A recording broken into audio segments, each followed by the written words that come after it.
Today on the Relationship Renovation podcast, we answer a listener's email. This listener is talking about a relationship where his partner is struggling to know, is he the person for her? Yeah, you don't want to hurt the other person. You don't want to be hurt. You know, that's one of our sort of biological imperatives is we avoid discomfort. You know, people connect at different levels, sometimes more emotionally, sometimes more physically. That boundary was eventually crossed, as was sex, and we had many lovely times together. And we talk about just how difficult it is sometimes when one member of a couple is ambivalent. I'm safe, I can handle this. That's what's going to help you not get hijacked.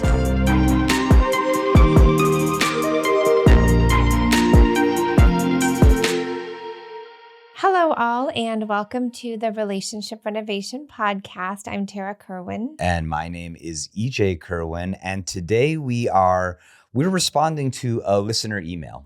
And we sort of entitled this email, Should I Stay or Should I Go? And, you know, the three main topics that we're going to take on with this are, again, intimacy with emotional connection being important. How difficult it might be to deal with an ambivalent partner. And then how patient can you be with, you know, the inevitable struggles that your partner is going to have. And also, as always, well, thank you so much for writing in and trusting us. And although we can't give direct feedback or advice because we're not in that situation, we really try to read these emails and conceptualize them. And then, you know, with the knowledge we have, you know, kind of get some juicy stuff from that. Absolutely. Okay. All right. So we ready to go? Jump right on in. Okay. So, hi there, Tara and EJ. I'm really getting a lot from your Relationship Renovation podcast, so thank you. I have, however, hit a problem I can't see addressed in your podcast and would love your thoughts. My girlfriend and I have been dating for 4 months now, but broke up last week because she had ongoing doubts about me being her person, as she puts it. When we first met on date 3, she said she thought we were just heading towards friends, but left the door open, saying that with all of her ex-boyfriends, she's had 3 long-term multi-year relationships, that she didn't feel much at the beginning, but because they worked together, the attraction built over time. Well, the day after date 3, we started working together at a friend's building project, and so ended up chatting daily on the site and had long lunches together, such that at the end of the week 3, she was flirting with me back. I was clearly interested from day 1.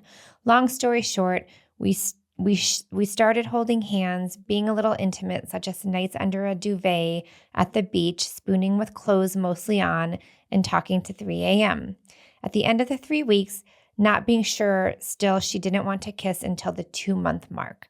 That boundary was eventually crossed, as was sex, and we had many lovely times together. I think it's worth saying that we are both very aligned with our values and what we want in life. It's the most values-aligned relationship I've ever experienced. For example, kindness, environmental values, how we like to live, etc. So compatibility is certainly there, and we both see that. However, her doubts about me being her person continues, and she's always 1 foot in or out of the relationship. After a couple of lovely days together, she was often then distant next time we saw each other. Despite maintaining a close and intimate connection, she refrained from almost anything that drew me closer, such as compliments, doing nice things for me, messages of affection, etc. We couldn't even plan a week ahead to do anything at this point, as she would freak out at the prospect of that. That went on for 2 months, and in that time, we also read the attached book to see what might be going on. Oh, good job. Then a week ago, after lovely 4 days together, ending in my 50th birthday, her doubts flared up again on the morning of the last day, and she told me she felt like pulling away again. We discussed this a few days later and decided to break up, as I was feeling constantly unsafe in the relationship, and she was often stressed about hurting me because of her not being all in. We are both now wondering if any of her behavior is due to avoidance, or is it just that she isn't and will never be into me in the way she needs to commit. Not knowing, on the night we broke up, she said she isn't sure if it is avoidance, but she has a gut feel that I am not her person, and we needs to listen to that. However, now that we are friends, we have been hanging out a lot more. She suddenly plans ahead with me. She is generous and more loving, compliments me, and I have concluded that it's because pressure of hurting me has gone and she can be more herself. The question I have is this: how do we work out if this is a case of unrequited love? She just isn't in love with me and never will be. Or is there some attachment, psychological things going on here? If our relating and caring for each other, sexual chemistry, etc., wasn't so good and strong, I'd say it is clearly unrequited love. But I am finding it hard to conclude that and would like to know more before we give up entirely. What are your thoughts? Have you seen this before? How could we work this out? Is relationship renovation relevant when we never have really been fully in one? Could we work out what made her feel like not being all in, or are we wasting our time? Would love your input, Tara and EJ. All right. Well, I mean, thank you so much, listener, for sending us that email. I mean, as you were reading that, Tara, like, and we've read this email a number of times. One thing that jumped out at me, like right at the end, was he said, like, you know, they broke up and then they were just kind of like hanging as friends.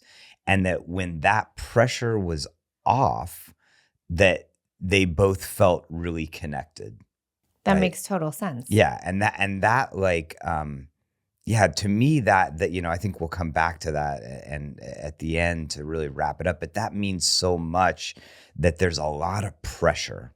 Internally, individually for both, right? Yes. You're questioning yourself. I don't want to hurt the other person. But now that there's no like sense of responsibility for the relationship, I can just be me. It's something to look at, right? Because it's how we experience our own internal anxiety around responsibility commitment. Yeah, you don't want to hurt the other person. You don't want to be hurt. You know, that's one of our sort of biological imperatives is we avoid discomfort. So both people in this complicated process of seeing, does it work, does it not work, are sort of avoiding that, you know, an inevitable suffering that happens in life. You know, the first theme that we sort of came to when we were talking about this was that there are some people who the more physical, romantic, you know, the sort of like deeply in love feelings are very much tied to emotional connection. Right. And that for this one partner, that it takes emotional connection and some time, and then the attraction, the physical attraction starts to happen. And it sort of breaks like a stereotype or a paradigm that all of us or a lot of us see romantic love as, that we see romantic love is there's initially this like, you know, wildfire that you meet and a connection is made and you're you know, just crazy about the other person and you're physically attracted and you're trying to like hold back the physical, you know, do we have sex? Do we not have sex? You know, like that's sort of the paradigm that we expect. But the reality is that people are quite different, you know? Yeah. The idea of like waiting for the 2-month mark to kiss, like there's a cautiousness there, but not I don't feel like in a bad way. It's like, I just want to make sure this person feels safe to me. And once that feeling is there, then I can start to build on the other components of intimacy. So I just really like that. I feel like too many people don't do that these days and just rush in. But again, like you said, everybody is different. Well, and also like what I'm hearing there as well is she's also telling this gentleman that this has happened before. Like I think she mentions like 3 other boyfriends where it took her time to get to that physical connection, you know, and that so it's not like, you know, it's generalized. It's not just about you and your relationship to her. This is something about her, you know? And so I think that there is some comfort there, hopefully, for this individual. Now it's taken some time to get to that place. So like moving into the second piece, right? So there's lots of time that they're spending together. They're building their emotional intimacy. It leads into physical intimacy. And then the ambivalence starts to happen. And ambivalence is something that we've dealt with a ton with couples over the years. And I'll tell you, like when we talk to our therapists, we, sometimes in our staff meetings, we'll talk about like, hey, what's like the most difficult thing that you're currently dealing with your caseload of couples, or what's the most challenging thing that you face when a dynamic between couples that is hard to help them with. And I know for us, we've often talked about like when there's one partner that is ambivalent, that sort of feels like they're in one foot in, 1 foot out, like that is a really complicated dynamic because the person, the gentleman who wrote this email, it creates a ton of insecurity and a ton of like, what am I doing? Should I be in this? Should I not be in this? It almost amplifies what she's already feeling, which is, should I be in this? Should I be out of this? Well, and us being humans, we just want to know like we're making the right choice. And so we can really get caught up in this fear response, which because we have worked with a ton of individuals and couples around this. And I give this visual of like, okay, you're standing on the cliff, right? And you're like, should I jump off or should I go into the woods? You hear weird sounds coming in the woods. Like there could be lions and tigers and I don't know, fairies out there. And then like you see this like, off the cliff, you see this like pillowy, cloudy thing, like you would just fall into the softness. But the more you stand there thinking, should I go into the woods? Should I jump off the cliff? You are going to start to freeze almost because your body has been in so much turmoil and tension around making the right decision. And you got to just make one and then see what happens, because that's where the responsibility comes off. You're like, okay, this actually could be the wrong choice, but I'm going to go into those woods and be the best person I can be in those woods. And I'm hoping to goodness it turns out great. And if it doesn't, at least I made the choice and I'm not standing there frozen. Yeah. And so I kind of share that, like when I do, therapy with clients who are ambivalent around many different things, whether it's career, whether it's relationship, whether it's around having children. I said, listen, how much do you trust yourself? Right? And this is what I want to work on with you, because it's about trusting yourself, because we'll never have the answer. We'll never be able to say, I'm going to walk into those woods and it's going to be awesome. So I'm so glad I didn't jump off the cliff, right? It's like that buyer's remorse. Yeah. But it's about internal trust. Well, I think that's a great component of this and I would just like go a little bit farther of trust that I can handle this. Is a lot of times like that's what gets couples really destabilized is they're like, can I handle if I fall for her? If I just, this gentleman, if I just like completely say like, you know what, I'm just going to go with the flow and I'm going to stick with this. I'm going to stick with her ups and downs. Will I get too attached where my heart will get broken, or for the his partner or his girlfriend is, can I handle it if I break his heart? And and that's where for me, you sort of want to have a discussion with each other of like, okay, we know this is a dynamic. We've been together a few months now, and we know that there's sort of this fluctuation between you feeling like I'm your person and I'm not your person. And can we both make the agreement that we can handle this for a while? Like that we're both accepting that this is going to be sort of the way it's going to be for a little bit. And instead of like sort of jumping out with every fluctuation, saying like, we're going to give it 6 months. And we're going to see how it evolves and changes. And we're going to try to get less activated by the ups and downs. And we're going to try to communicate better.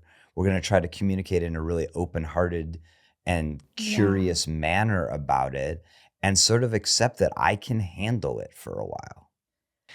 Okay. I think that it has to be because they broke up. He was feeling really insecure. She's saying like, you're not my person. And so I think obviously like we're very big proponents of individual counseling, like really going in and recognizing what that insecurity for him was about, like, why her ambivalence made him feel really unsafe and why her ambivalence continues in these relationships. I'm a fan of, like, you can't force anything. And I think that's why when the pressure went off, they're now able to organically be with each other. So I don't think it's about making any agreements. I think it's about recognizing, like, here's where we're at right now, but we really enjoy each other. Let's not put any label on this right now, but let's do our own individual work and maybe work as a couple, like in the way that we have been, right? Don't define it. Yeah. So it can feel like more free and open instead of like, it's either you're my person or not my person. That's where I feel like there's like this box, and I start to feel like pressure just when you're thinking about it in that black and white term. So I guess I would encourage, as individuals and as a couple, like not a couple relationship, but just like in this listener emails relationship, I know you guys just broke up, to just be in this place of acceptance right now, because you're trying not to force anything, but you're still going to do that work. And, I know that one of the listeners' email said, what about relationship renovation? Even though we haven't ever been a couple, would that work? EJ and I, when we developed our relationship renovation, it's a lot of individual work for the sake of a partnership. So you definitely get a ton of tools, but like curiosity about yourself and like what are the limits that happen when you're in an intimate relationship, right?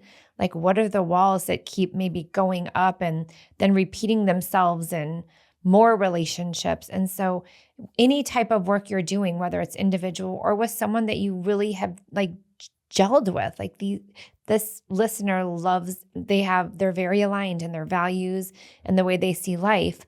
Like, there's no pressure now. Why not go into these exercises or relationship renovation, be like, wow, let's just get really curious about each other. Just, you can only grow it as a person from that. Yeah, I think that that's important, because what I'm hearing in the email is that there's sort of this, like, they come together, they pull apart, they come together, they pull apart. And then it ended with, I think what they said was that, like, they broke up, but they're still sort of hanging out, which means they pulled apart and then they're coming back together again. And so, engaging in something like we have the relationship renovation at home, it is a program built to help two individuals understand each other and themselves better. And no matter when people do a program like that, when they go into couples counseling, when they do some sort of online program, no matter what, we don't really know what the outcome is going to be. And that's almost like the best mindset is like, hey, we're going to go in here and we're going to see how much we can grow. Yeah. We're going to see what we can learn about each other and about ourselves. And then we're going to stay out of the results, And I wanted to say one thing about that gut instinct piece, because I, like probably almost every episode, I've been someone that has always followed my gut instinct. But like, if you're in a place of ambivalence for a while, your gut instinct can feel like very confusing. Sure. That's why I think taking this time off, or when the breakup happened, it just probably feels like the whole body is just even more relaxed. Yeah. And so the idea is to stay in that place of calm and groundedness instead of questioning. And I love the idea, I'm not sure where this listener lives, but the idea of a psychodrama. It's basically, instead of thinking from your frontal lobe, you are going into a therapist who performs special psychodramas, and it's basically like acting out these repetitive patterns. I think that could be really getting cool. out of your head. Getting out of your head. Yes, it feels like, oh yes, this couple needs to get out of their head and into their bodies, and like they're friends. They have a friendship. So explore that, because yes, they've crossed boundaries into the intimacy realm, but it sounds like they have a ton of respect for each other and love for one another. And so they could do a lot of great work individually within that relationship. Well, and I will say also that as relationships mature, as humans mature, companionship is a very important part of relationship, and that some of the, we certainly want to cultivate that intimacy. and have conversations about what a emotionally and physically intimate relationship, would look like between the two of you. But also, like, there is a lot to be said here that this person, kind of circling back to the beginning, like, companionship seems to be very important to both of them. Yes, we're And humans and we love companionship. yeah, and we want somebody who's on our team Yeah. for the long term. And so, that kind of brings us to the last aspect of looking at this is, and this is a general thing for all couples, is like the struggles that I have as a person and in relationship that Tara is going to have to manage, deal with, be in relationship with. Those are probably going to be my struggles in the long term. And Tara's struggles are going to be her struggles. And there is a certain amount of like, can I sign up and say, like, yeah, I want to be with you through those struggles. Like, I'm willing to, to help you, to learn how to manage my own reactions around it. And part of what this couple is dealing with is just a very early awareness of like, hey, this is how this person is built. Is it something that I can handle? Is it something I'm willing to be a companion through? Well, but I also feel like every relationship is a learning relationship. And so whether they decide to stay together or just be friends, like what can you learn from this? Because there's uncomfortable feelings here, there's ambivalence here, there's tolerance here. And for me, like every relationship helps me build resilience for myself and just like new skills, new knowledge, because what triggers me, right, helps me grow. And so, again, can't control, don't have an outcome. We can't look into a crystal ball and be like, oh, this is exactly what you should do. But like, how do I use this experience and learn from this and build resilience for myself and maybe for our relationship, whether if it's a friendship or just an intimate relationship. Well, and that's, really returning at the end here to the person who wrote the letter, right? Yeah. Is there was a lot of focus throughout this when you were writing this letter about her behaviors and what she's doing. And your focus, whether you try to make this relationship work or you move on, is what are all of your reactions to her ambivalence? Mm-hmm. Because we do tend to pick people who trigger our own deepest sufferings as well. Yeah. And so really this is an opportunity for you to look at like, wow, why is that ambivalence so difficult to me? Like, what are the negative core beliefs that are getting activated? And no matter how this ends up, this is an opportunity of growth for you. Yeah. This was like a couple years ago when I shared about this one relationship where it's like, oh, I love you. I'm not in love with you yet. I know I could love you. And I was like, what? Like I had always picked guys that fell madly in love with me right away. And I remember it was 3 or 4 years. And I realized it actually had nothing to do with me, but I freaking went through hell and back in that relationship. I was so insecure. But it ended up like, he was dealing with like, attention deficit stuff. And like, it actually had nothing to do with me, but holy shit, did it trigger everything in me. And it made me realize I had my own abandonment issues. So that's where I got to do a ton of growth. But I will say it was hell. It's hard, but we learn from it and we recognize it. And then we try to be our best selves however we can in a situation that feels really uncomfortable. Well, I mean, hopefully to that listener who wrote that email, hopefully you found that useful.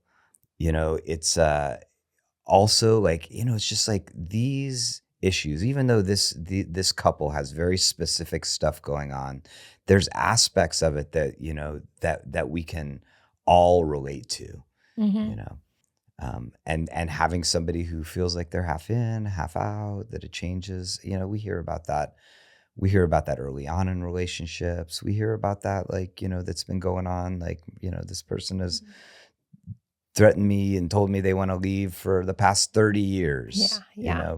It's just important to not get flared up in it. It's like you're having the ambivalence, you're having the thoughts, you're having the anxiety, but actually right now in this moment, I'm safe. I can handle this. That's what's going to help you not get hijacked continuously. So there's a little tool. There you go. Awesome. Well, and so to our listeners out there, a bulk of our audience has followed us for years, just through our audio podcasts, through Spotify and Apple Podcasts. We just encourage you as well. We've, for the past 3-4 months now, have been on YouTube, and we have video podcasts. Has it been that long? Yeah, it has been, and we've had a ton of like really great feedback about our video podcasts as well. So please jump on over to our YouTube channel, Relationship Renovation. We have shorts that we put out like pretty much daily. We also do full-length episodes and then mid-length as well. So jump on over and check it out. Yeah, and just as always, thank you so much for listening. Thank you, listeners, for pouring your hearts out to us. And as always, take care of yourself, take care of each other. Bye-bye.